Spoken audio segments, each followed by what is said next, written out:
Hey y'all, what's good, what's poppin'? I'm excited to come at y'all with this video today. Today I'm going to be telling y'all about my 2020 makeup favorites, all the makeup products that I tried in 2020 that I loved and enjoyed. I know that we are almost all the way through the month of January, and January 2021 has honestly felt like 3 months, but better late than never. And this video was actually a subscriber request. 2 videos ago I had made an updated everyday natural makeup look, and I had a subscriber in the comments request that I made a video on my 2020 makeup favorites. So that is what we're going to do today. If y'all are interested in watching that, be sure to stick around till the end of the video. But before we get into it, I just want to say thank you to all my new and returning subscribers out there. Thank y'all so much for sticking around, continuing to support my content, and helping me to grow my channel. If you are new here and you haven't already, please be sure to just go ahead and click that subscribe button and click that bell button as well, so that you can get a notification every time I upload a new video. And with that being said, let's get into it. So I'm just going to go ahead and go through my makeup favorites in the order that I would apply them in my routine. That way I have a little bit of a structure to go by so I don't get too sidetracked. Also, just a side note, there's not going to be too many products in here just because there was so much going on in 2020, and with all the mask wearing, I really wasn't wearing makeup as much as I really had been in the past. For me, skincare was having more of a moment than anything, but I did happen to try a few products that I like, so I'm going to go ahead and highlight those now. And I'm going to go ahead and start with the updated Supergoop CC Screen. Unfortunately, I went through this product before I got the request to make this video, so I didn't think to hold on to the packaging, but I did make a whole dedicated review on it. If you want to see a more in-depth review on that, I'll go ahead and link it below in the description. So I'm not going to get too in-depth into it, but basically, if y'all followed me for a while, the Supergoop CC Cream was one of the first ever foundation products I'd ever tried, and I had started off with their original CC Cream, and honestly, I really love the finish of it. I love the coverage it gave me, and I love how it sat on my skin, but unfortunately, the original formulation only came in 4 shades, and the shade range is pretty abysmal, to be honest. I was the darkest shade, and looking at me, I'm not really that dark at all on the range of skin tone, so I've always been an advocate of the product because I like the finish on my skin. But talking about the product, I've also always advocated for the company to expand the shade range, and they really came through this year. They updated the formula, so now it comes in 15 shades instead of 4, so it's accessible to a much wider range of skin tones. Compared to the original formula, it is a little bit more light coverage, but it is buildable, which I do love. I like that I have the option to go with a lightweight cover if I just need to even everything out, or I do have the option to build up and get some more coverage if I need that as well. The original formula was a little bit more on the matte side. This one's more satiny, and throughout the day it does start to get a little bit more luminous. So if you are someone with really oily skin, or you just don't like that dewy look, that is something to keep in mind. This might not be the product for you. If you don't mind that, it is a really good complexion product to wear every day, and it has pretty decent staying power, and it comes in a much better variety of shades than it used to. So the next product I'm going to talk about is one that I got a lot of comments on in my updated everyday natural makeup routine, and it is this Kevyn Sensual Skin Enhancer. So I'd use this to conceal my blemishes and correct my dark spots, and a lot of y'all in the comments said that you had your eyes on this product and that seeing me use it has kind of made you like convinced to buy it. And honestly, if you haven't already taken the plunge, I would definitely recommend buying. First of all, it is a very versatile product. You can use it to just spot conceal as needed, or you can use it to correct the whole complexion. Personally, the way I use it is to just cover up any blemishes or discoloration left behind from any breakouts I had, to just kind of give my skin a more even look without having to apply a full face of foundation. If you are interested in seeing other ways you can apply it, you can search here on YouTube how to use this product, and there's a bunch of different demo videos of people showing you the various ways that you can apply this. You can wear it as is, as a foundation, or just as a spot conceal like I said. You can mix it in with a moisturizer to create a tinted moisturizer. It's a really versatile product, and it's also very pigmented, so you don't really need a lot of product to get good coverage. So it's really nice that you can go in with a thin layer of this and it'll cover everything up without caking, creasing, or settling into fine lines or anything like that. And this product also contains jojoba oil and honey, and that just helps to moisturize and smooth the skin while helping the product to mimic the texture of naturally radiant and moisturized skin. So I like using this for every day when I'm not really having too much going on my face and I don't feel like applying a full face of anything. I'll just use this to spot conceal, and it does a really good job of mimicking the natural look and texture of my actual skin. It wears pretty well throughout the day. It doesn't cake or crease or slide off. And the best part about this is because of how pigmented it is and how little you need to use. I've been using this religiously for the past 6 months, and I've hardly dipped into the pan. It's good for 18 months, so I know it's a bit pricey, but honestly, in my opinion, it's worth the price. It'll last you 18 months. You don't need a lot. A little goes a long way, and it'll honestly cover all your bases in the complexion department. Whatever you need it for, it can do anything. And then the last complexion product I want to highlight is this Fenty Beauty Pro Filt'r Soft Matte Powder Foundation. Even though I didn't really use this in 2020, I am going to plug this in here because it did come out at the end of December, and I'm going to just tack it on because I honestly love this product. It performs so well. I was honestly blown away by it. I've never tried a powder foundation or anything like that before. I do have a friend that's a really big fan of the Bare Minerals powder foundation, and she's always told me to try it out, but I've just never hopped on the bandwagon. But I did hop on board when I saw that Fenty was coming out with a powder foundation, because I did use their Sunstalker, the powder bronzer, and I love how that blends on my skin. That's actually what I'm wearing right now on top of the powder foundation. That's all I have on my face right now. That bronzer blended out beautifully, so I knew that Rihanna was going to kill it with the powder foundation. She's really killing it with the powder powder game. Started off with her bronzers and now with this. So this is a medium to full coverage buildable powder foundation. I love how it finishes on the skin. It blurs everything out. It covers pores and fine lines. It doesn't settle or crease into my face throughout the day. Once you apply it and it sets, it just stays put. It doesn't move at all. And I also just love the packaging this comes in. It has 2 mirrors in here, a normal mirror and a zoomed in mirror, and then it also comes with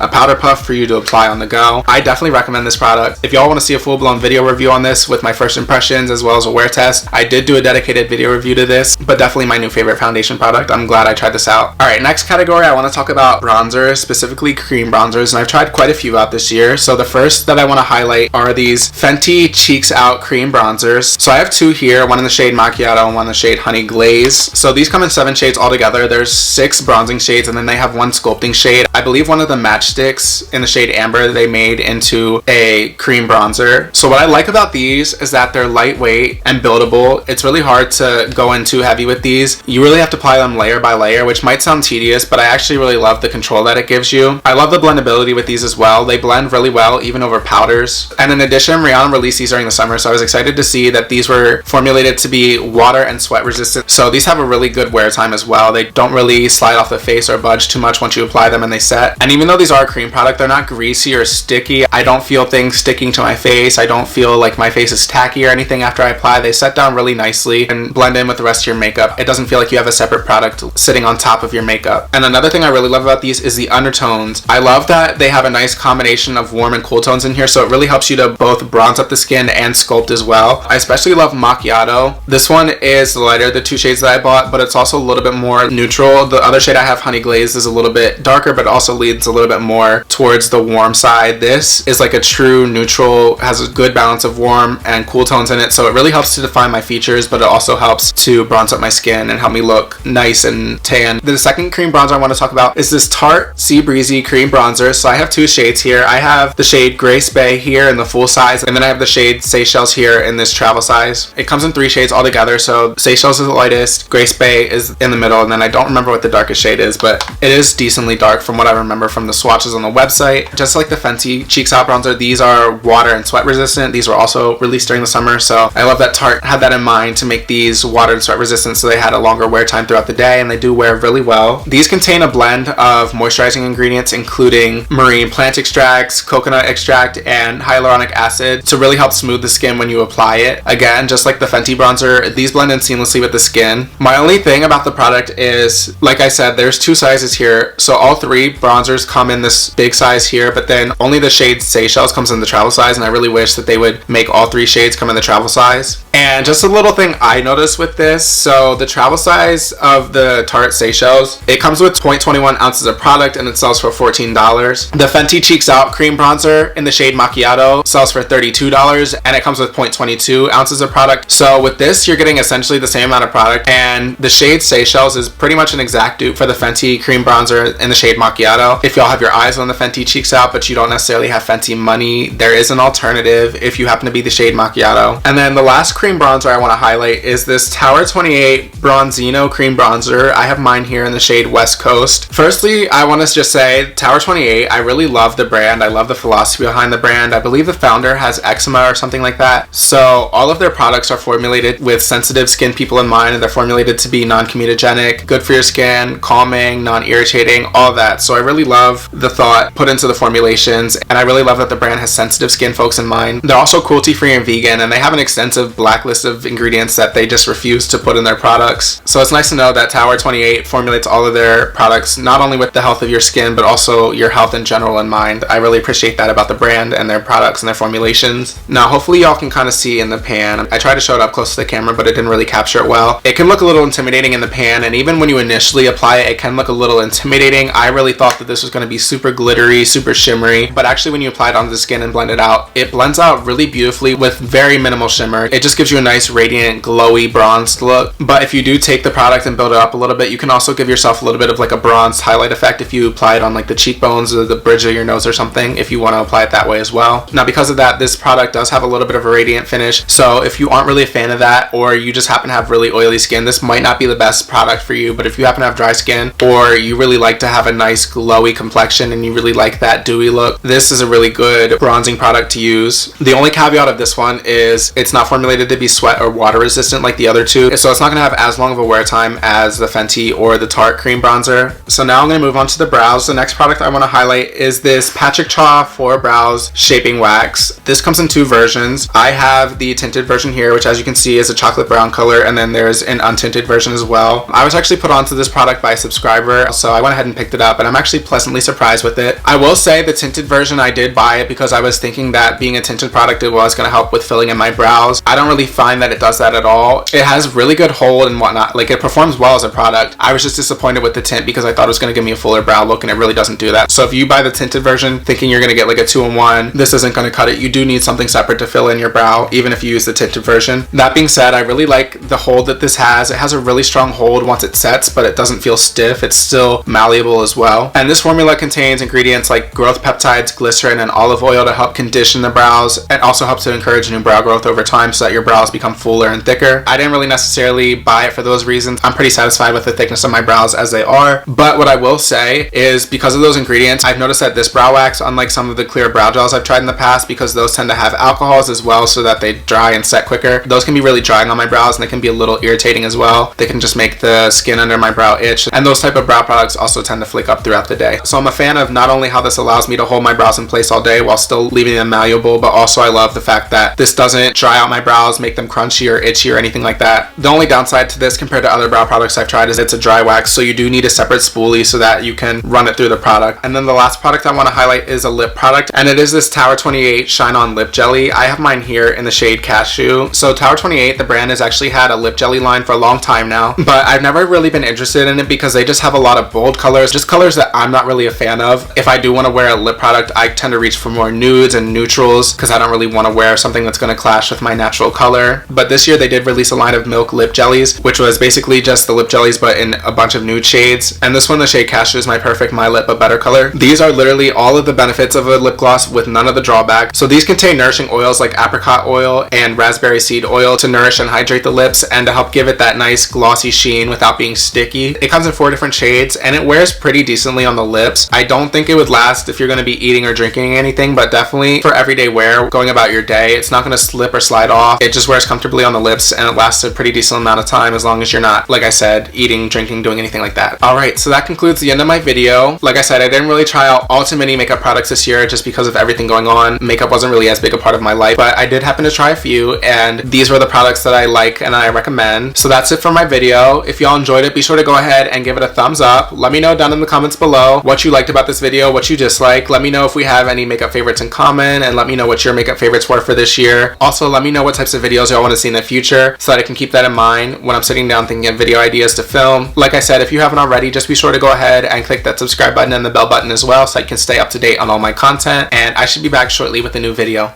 Bye.